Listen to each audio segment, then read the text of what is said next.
The sensation began as a tremor traveling through the airframe before becoming audible. On that spring morning in 1967, a young specialist occupied the left side position of a utility helicopter, designated with the call sign Ghost Rider 23. The aircraft maintained altitude at roughly 60 feet, above the flooded agricultural fields in the northwestern sector near Bong Son. Situated within South Vietnam's Binh Dinh province, moisture saturated the morning atmosphere, causing his flight clothing to adhere uncomfortably to his skin. His grip remained firm on the twin handles of his medium machine gun, a firearm that without ammunition reached 23 pounds and drew from a metallic belt of ammunition stored in containers secured to the aircraft's deck. The helicopter executed a leftward banking maneuver, revealing his complete exposure to the vegetation line beneath. This particular moment represented peak danger, the instant when crew members manning the side weapons ceased being sheltered personnel and transformed into exposed targets. Suspended in the atmosphere with merely 60 feet of vacant space and a fabric safety harness between themselves and the terrain, visual details became sharp and distinct. Individual palm leaves were discernible, as was the reflection of sunlight on water in the paddies, alongside the dark green barrier of dense jungle marking the boundary of the insertion area. Hidden within that terrain offering ideal concealment, hostile combatants maintained positions with weapons oriented skyward. This specialist had accumulated 7 weeks of service in the combat theatre. His flight log recorded 42 combat sorties. He had discharged his weapon at positions where enemy presence was suspected, at tree lines that might shelter opposing forces, at settlements where intelligence indicated enemy activity. He had observed other aircraft receiving ground fire. He had watched tracer ammunition create arcing paths upward from the jungle canopy, bright orange trajectories against the green foliage. He had heard the characteristic sound of projectiles passing in proximity to his aircraft. However, he had not yet encountered what nearly every individual in his position would ultimately face during their service period: the experience of enemy fire successfully striking its intended target while seated exposed in an open aperture, secured to a machine incapable of seeking cover or concealment, but only able to continue its approach trajectory, or abort and abandon the infantry forces on the ground without aerial support. The statistical data governing this young man's probability of survival were not restricted information, though they were rarely discussed openly. Crew members operating side-mounted weapons experienced among the most severe casualty rates of any combat specialty throughout this conflict. Information circulating within aviation units suggested that the average duration of survival for such positions during intense combat could be quantified in seconds once hostile fire commenced. 30 seconds 2015. The specific numbers fluctuated depending on the source and their unit affiliation, but the fundamental truth remained consistent. Occupying an open helicopter, aperture, while individuals fired at you from hidden positions ranked among the most perilous assignments in the most dangerous military engagement America had conducted since the conclusion of the Second World War. This specialist did not contemplate statistics as his helicopter descended toward the insertion zone. His focus remained on his designated sector of responsibility, the arc of jungle and agricultural land he was assigned to monitor and engage. He considered his ammunition inventory, the belt of rounds that would deplete after approximately 550 bullets if fired without interruption. He processed the fundamental mathematics of aerial combat. His helicopter traveled at roughly 80 knots.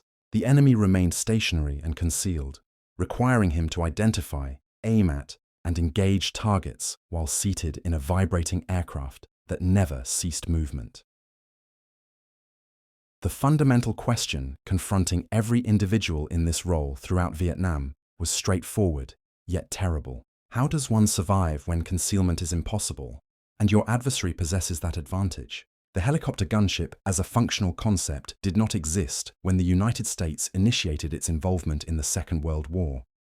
Helicopters themselves represented experimental technology, delicate rotating wing machines that could barely elevate their own mass plus an operator. The Sikorsky R-4, America's initial production helicopter, entered operational service in 1944 with a maximum velocity of 75 miles per hour and a payload capacity of roughly 300 pounds. It could not accommodate protective armor. It could not carry substantial armament. Its primary applications involved observation and medical evacuation in the China-Burma-India theater, where its ability to touch down in small clearings proved valuable for recovering downed pilots from jungle Terrain.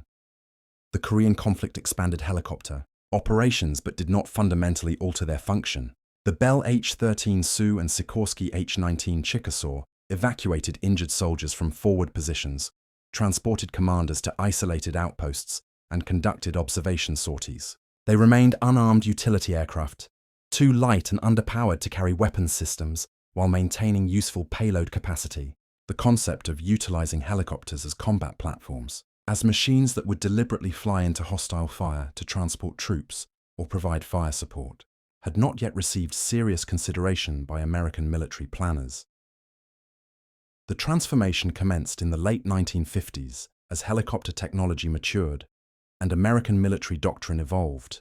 The United States Army, seeking to overcome its lack of fixed-wing close air support aircraft, which were controlled by the Air Force under post-war service agreements, began experimenting with armed helicopters. If the Army could not have tactical bombers, perhaps it could create airborne weapons platforms using rotary wing aircraft that fell under Army jurisdiction. The Bell UH-1 Iroquois, which entered service in 1959, represented a quantum leap in helicopter capability. Powered by a Lycoming turboshaft engine producing initially 700 shaft horsepower, with later versions exceeding 1,000 horsepower, this aircraft could carry substantial payloads at speeds exceeding 100 knots.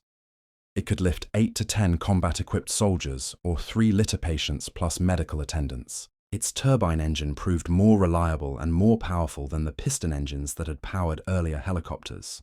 Most significantly, it possessed enough excess power to carry weapons while maintaining operational capability. The designation indicated utility helicopter, but the Iroquois would become the most versatile combat helicopter in history. Its official name honored the Iroquois Confederacy of Native American Nations, but soldiers universally called it the Huey, a phonetic rendering of its original designation before the 1962 redesignation system changed the letter codes. The name endured among veterans of Vietnam. Huey signified not merely a specific helicopter model, but an entire era of warfare.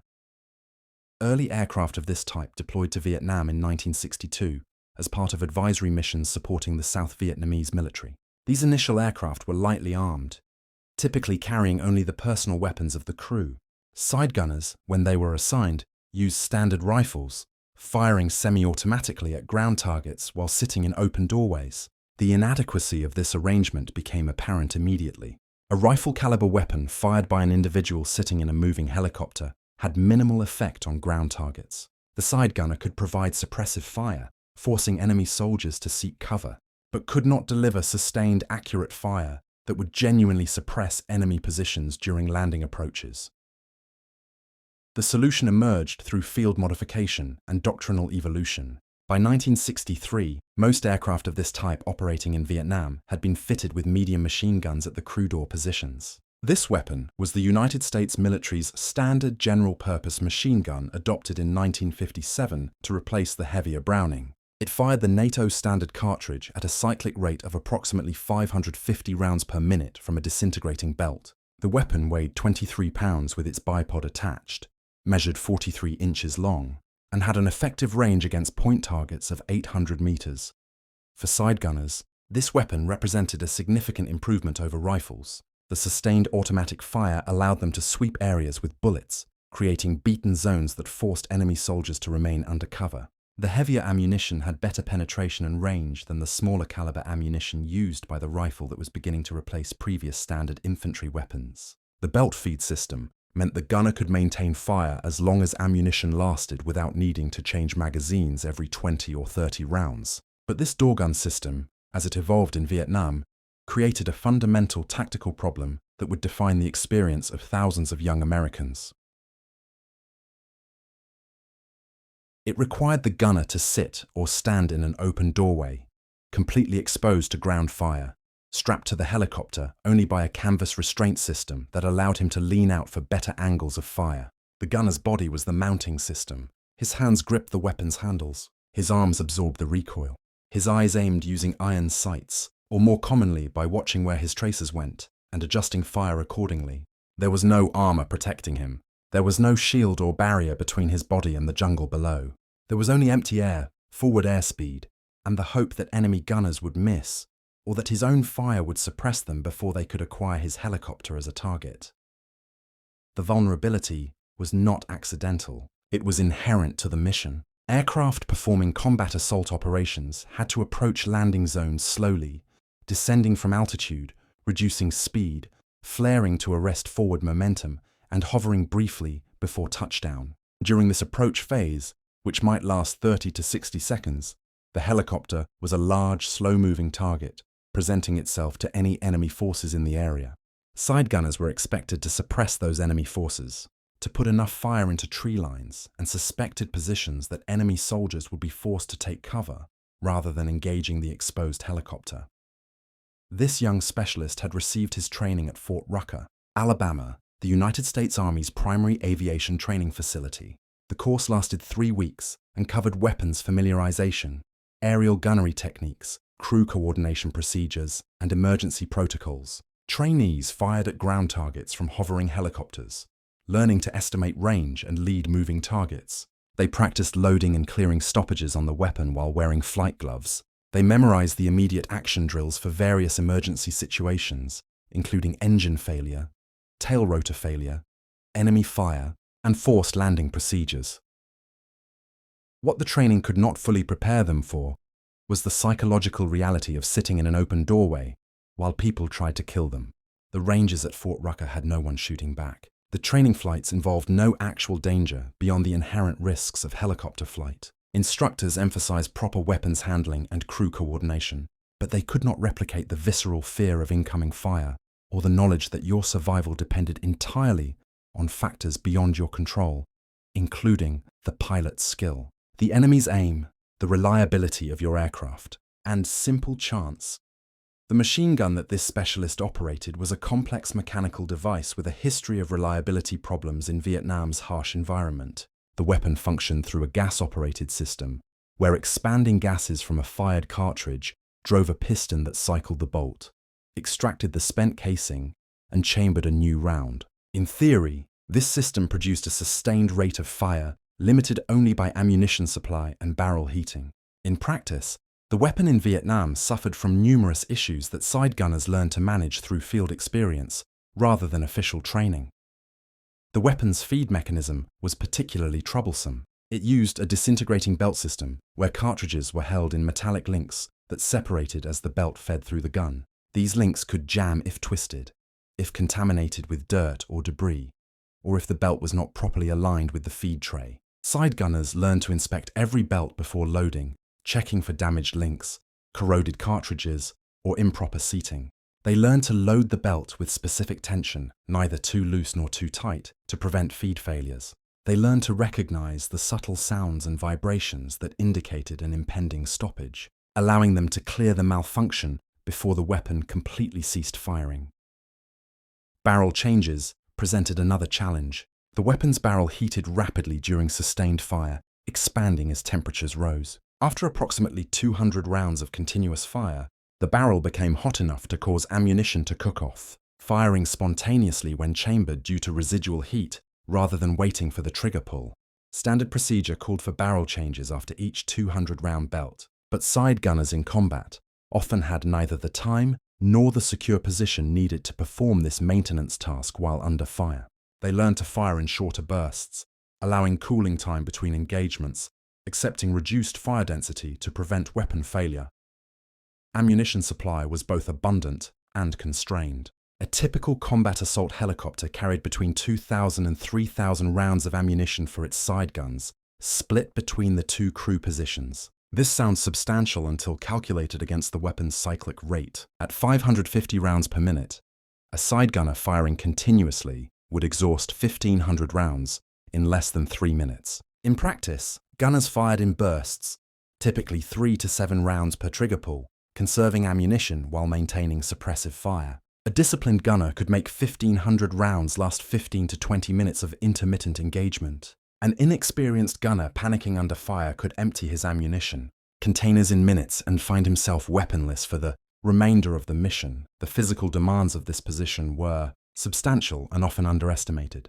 The weapon weighed 23 pounds. Add the weight of a loaded ammunition belt, approximately 45 pounds per 500-round container, and the gunner was manipulating nearly 70 pounds of weapon and ammunition while standing in a vibrating helicopter doorway, leaning outward against his safety strap with wind blast and rotor wash buffeting his body. The recoil of sustained fire, while manageable for short periods, became exhausting during extended engagements. Gunners developed shoulder bruises and arm fatigue, their hands cramped from gripping the handles, their eyes watered from wind and engine exhaust. Their ears rang despite hearing protection, the noise of the helicopter's turbine engine, rotor blades, and their own weapon fire combining into a sustained assault on their senses. The tactical doctrine that governed helicopter operations in Vietnam was still being written as the war progressed. The Army had published field manuals addressing Army aviation in 1962, but these addressed helicopters primarily as transport and utility aircraft. The concept of airmobile operations using helicopters as the primary means of tactical mobility for infantry forces was being developed simultaneously with its implementation in combat. The 1st Cavalry Division Airmobile arrived in Vietnam in September 1965 and was the first unit specifically organized around helicopter assault doctrine. Everything they did was experimental, tested in combat rather than on training ranges. The standard combat assault profile involved multiple helicopters flying in formation toward a landing zone. A typical assault lift might include 8 to 12 troop-carrying aircraft protected by 2 to 4 gunships armed with rockets and additional machine guns. The formation would approach at altitude, 1,500 to 2,000 feet, remaining above the effective range of small arms fire. At a designated point, usually 1 to 2 kilometers from the landing zone, the formation would begin its descent. This descent phase was where vulnerability increased dramatically.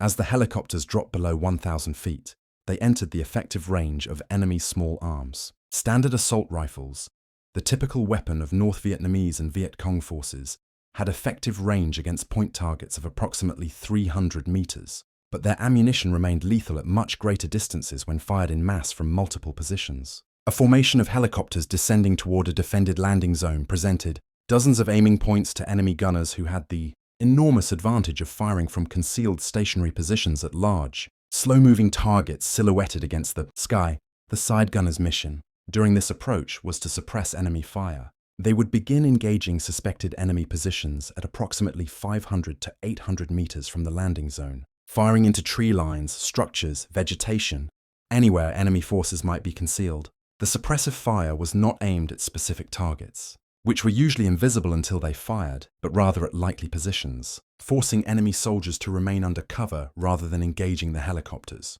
In theory, this suppression would allow the formation to land, discharge its troops, and depart before enemy forces could organize effective resistance. In practice, the system had a fatal flaw.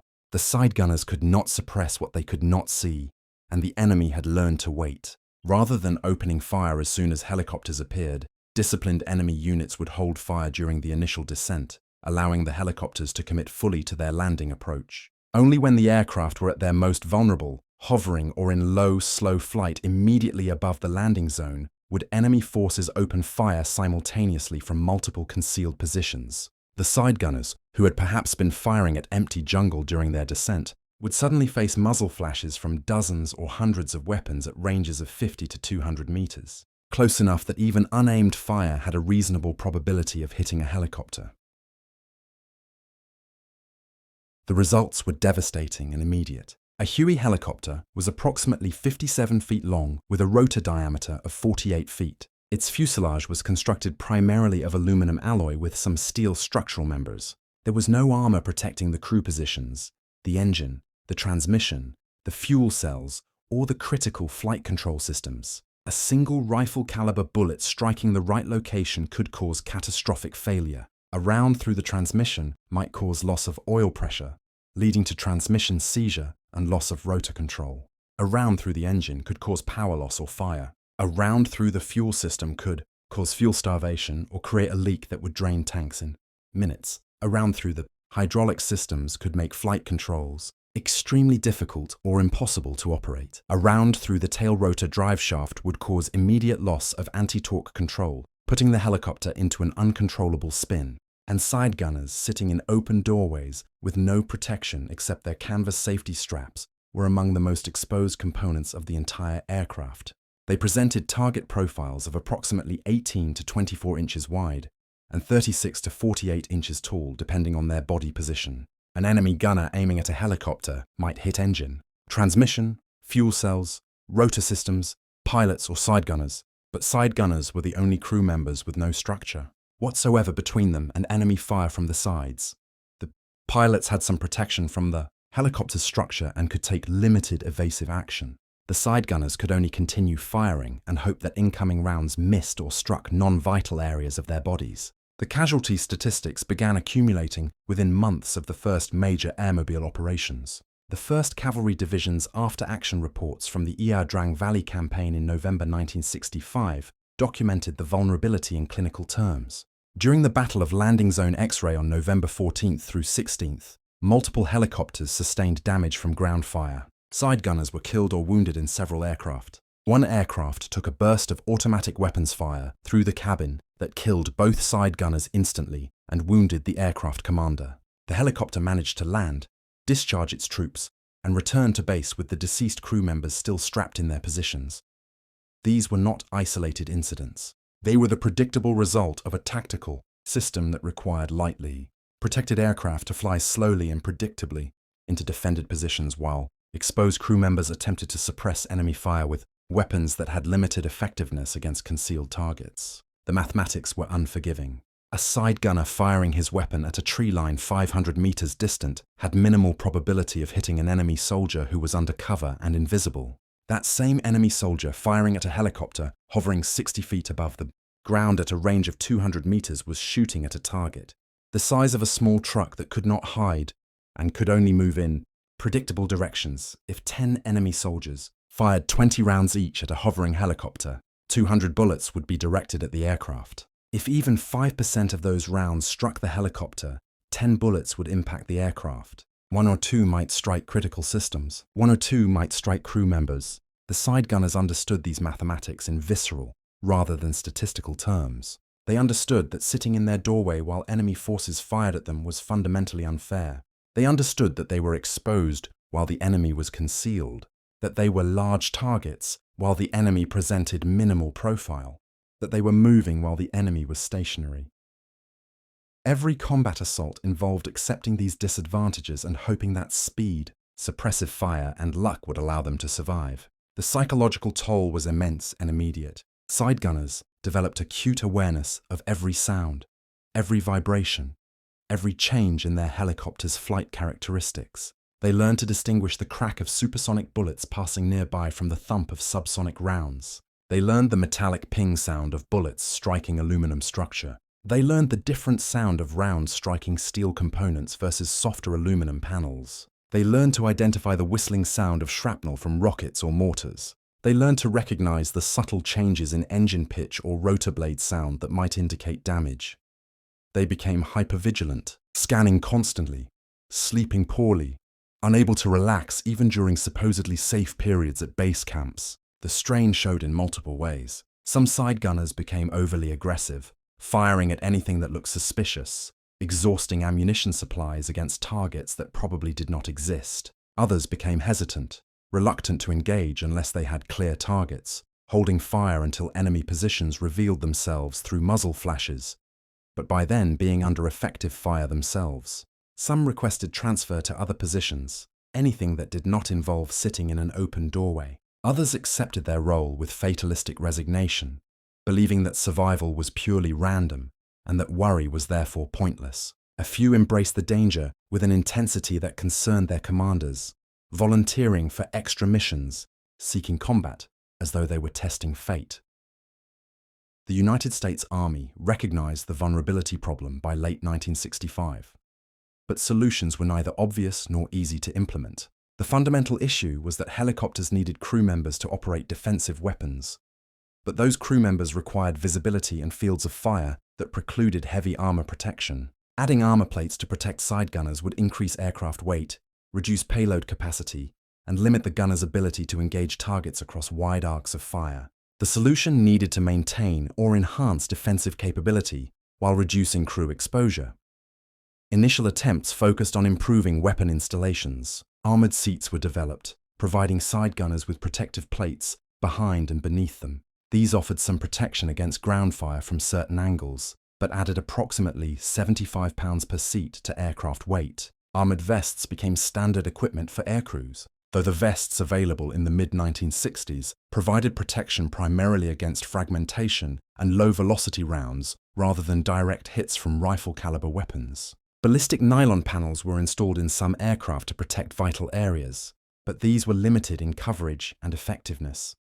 The more fundamental solution emerged from parallel development programs that had begun even before Vietnam became a major combat theater. In 1962, General Electric had begun developing a new weapon system under contract with the United States Air Force. The project aimed to create an aircraft-mounted weapon with a rate of fire far exceeding any existing machine gun. The concept was not new. Richard Gatling had invented his hand-cranked multi-barrel gun during the American Civil War. But applying modern materials, manufacturing techniques, and electric power to the Gatling principle produced something entirely new. This new weapon system, as it was designated in Air Force nomenclature, consisted of 6 rifle-caliber barrels arranged in a rotating cluster. An electric motor spun the barrel assembly at high speed, while a cam system loaded, fired, and extracted cartridges in sequence. Each barrel fired once per rotation, but because 6 barrels were rotating together, the weapon achieved a sustained rate of fire that no single-barrel weapon could match. Early versions fired at 2,000 rounds per minute. Later variants could be adjusted from 2,000 to 4,000 rounds per minute, and some experimental versions exceeded 6,000 rounds per minute.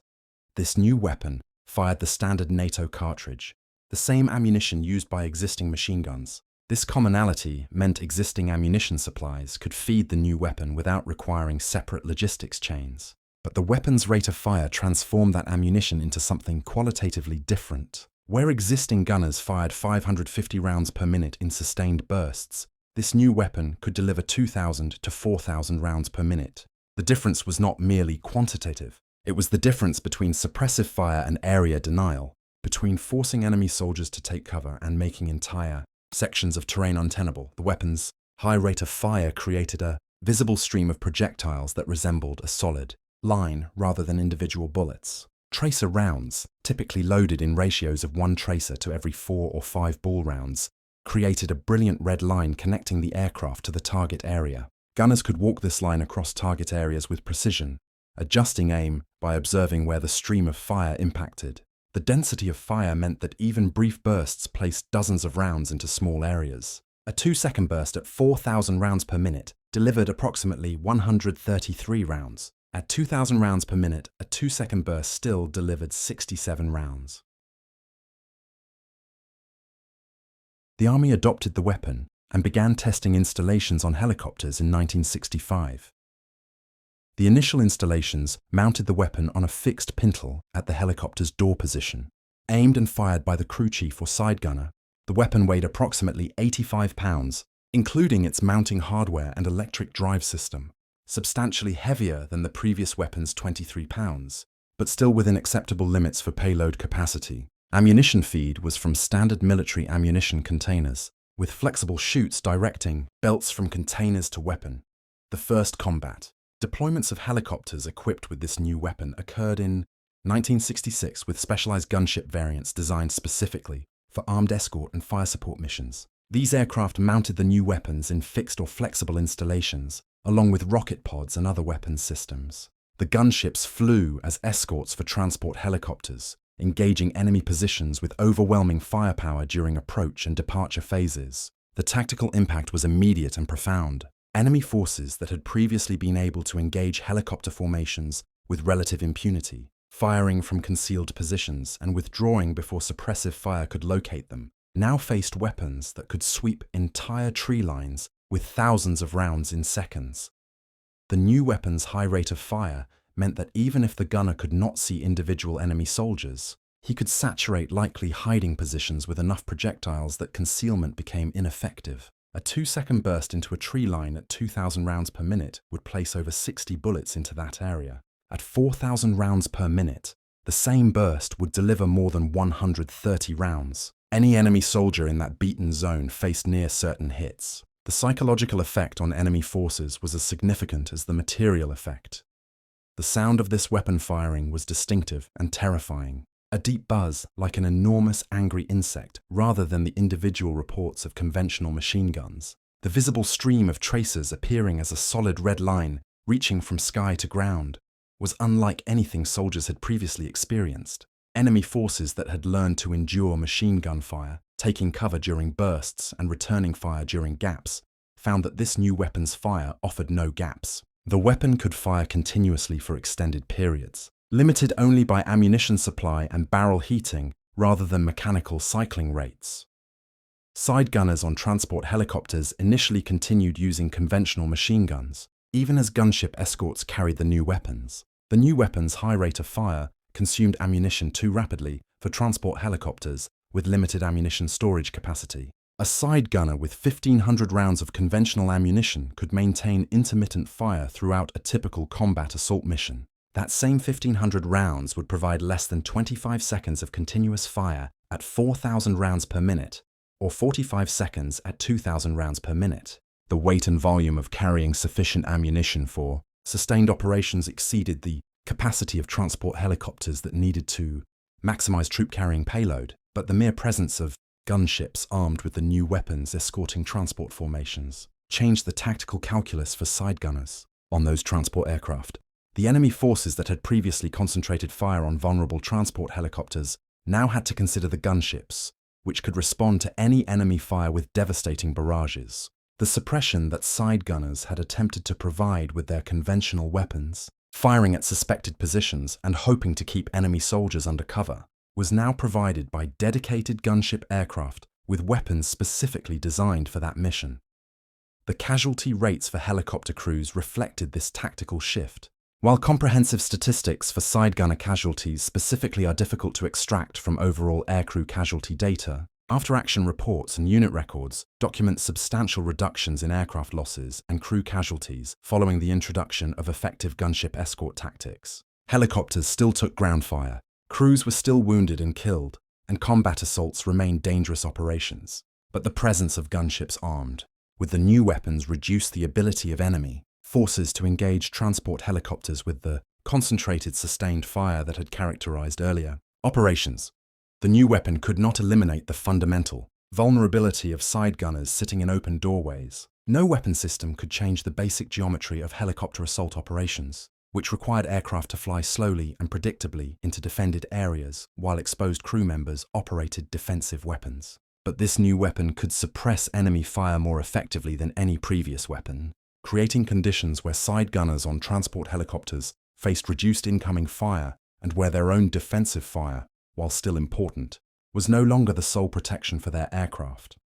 The young specialist who began this narrative sitting in a helicopter doorway with his conventional machine gun survived his tour in Vietnam. He flew 117 combat missions over 11 months. His helicopter took ground fire on 43 of those missions. He was never wounded, though bullets struck his aircraft multiple times, including 2 occasions when rounds passed within inches of his position.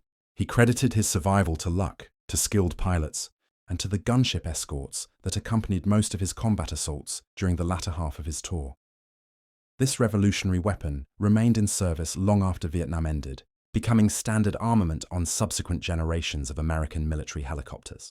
The weapon equipped various attack helicopter models and special operations variants of utility helicopters. Its fundamental design, 6 rotating barrels driven by electric motor, proved so effective that derivatives were developed in different calibers for different missions. Larger caliber versions provided heavy suppressive fire. Even larger cannon versions using the same rotating barrel principle became standard gun armament for American fighter aircraft.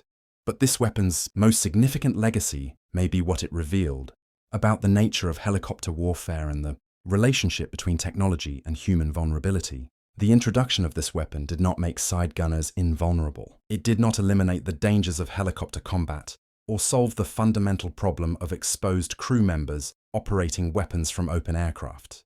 What it did was shift the balance slightly, providing suppressive fire capability that reduced incoming enemy fire enough to improve crew survival rates without fundamentally changing the mission or the exposure it required. Statistics that had suggested side gunners had life expectancies measurable in seconds were always more complex than the simple numbers suggested. Those figures, when they existed at all in official records, represented casualties per unit of time under fire rather than overall survival rates. A side gunner might face intense fire for 30 seconds during a hot landing zone insertion and emerge unscathed, then fly dozens of subsequent missions with no enemy contact. The casualty rates were concentrated in specific high-intensity engagements rather than spread evenly across all missions. But the fear was real, the vulnerability was real, and the casualties were real. Hundreds of side gunners were killed or wounded in Vietnam, sitting in their open doorways, doing a job that exposed them completely while asking them to protect others. This revolutionary weapon changed the tactical equation, but could not eliminate the fundamental truth that helicopter combat operations required human beings to sit in exposed positions and operate weapons. While other human beings tried to kill them, the weapon provided better suppression, reduced incoming fire, and improved survival odds. These were meaningful improvements that saved lives, but they were incremental improvements to an inherently dangerous mission rather than solutions that eliminated the danger. The side gunners who served in Vietnam, whether they operated conventional weapons or the new rotating barrel weapons, whether they flew in transport helicopters or gunships, whether they survived unscathed or carried wounds for the rest of their lives, understood something that statistics and after-action reports could never fully capture. They understood the visceral reality of sitting in an open doorway while the ground below erupted with muzzle flashes. They understood the sick feeling of hearing bullets strike their aircraft and not knowing if the next round would hit something critical or someone vital. They understood the exhaustion that came from maintaining constant vigilance, the strain of scanning terrain for threats that might not reveal themselves until it was too late. They understood that courage and training and good equipment improved survival odds, but could not guarantee survival. The transformation of helicopter warfare from early Vietnam era, operations with rifles and light machine, guns to later operations with advanced rotating barrel, weapons and sophisticated weapon systems represented genuine tactical evolution. The lessons learned at terrible cost in the early years of the war informed the development of better weapons, better tactics, and better training.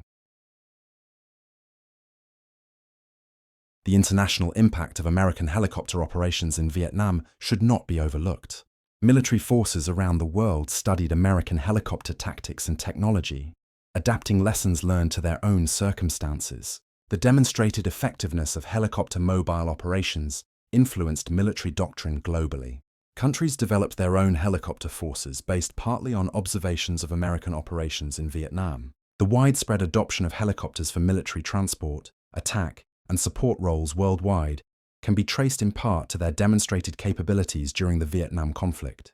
The human cost of helicopter operations in Vietnam must be remembered and honored. Thousands of aircrew members were killed or wounded during the war. Each casualty represented not just a number in a statistical report, but a person with a family, dreams, and a future that was cut short or forever altered.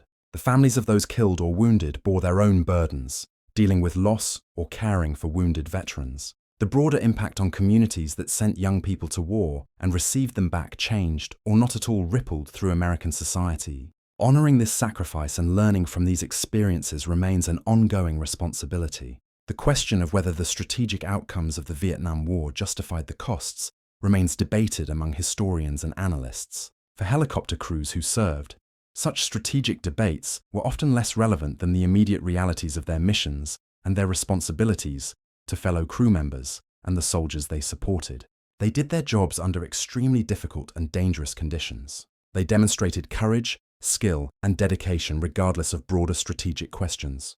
Recognizing their service and sacrifice does not require agreement about the wisdom of the war itself, but rather acknowledgement of the human dimension of their experiences. The continuing relevance of Vietnam-era helicopter experiences to current military operations is evident in ongoing conflicts where helicopter operations play central roles. While technology has advanced dramatically, fundamental challenges remain similar. Helicopters operating in combat environments still face threats from ground fire. Crews still must manage fear and stress while performing demanding tasks. The balance between firepower, protection, and mobility continues to challenge aircraft designers. The lessons learned at such cost in Vietnam continue to inform how modern military forces employ helicopters and how they prepare crews for combat operations. The story of helicopter operations in Vietnam and the experiences of the crews who conducted them represent an important chapter in military aviation history and in the broader story of the Vietnam War, from the early experimental operations through the evolution of tactics and technology to the mature helicopter warfare of the later war years. The progression illustrates how military organizations adapt to new challenges and learn from experience. The human element, the courage and sacrifice of the individuals who flew and maintained these aircraft, remains central to understanding this history. Their service deserves recognition, and their experiences merit study by those seeking to understand modern warfare and the human dimension of combat operations.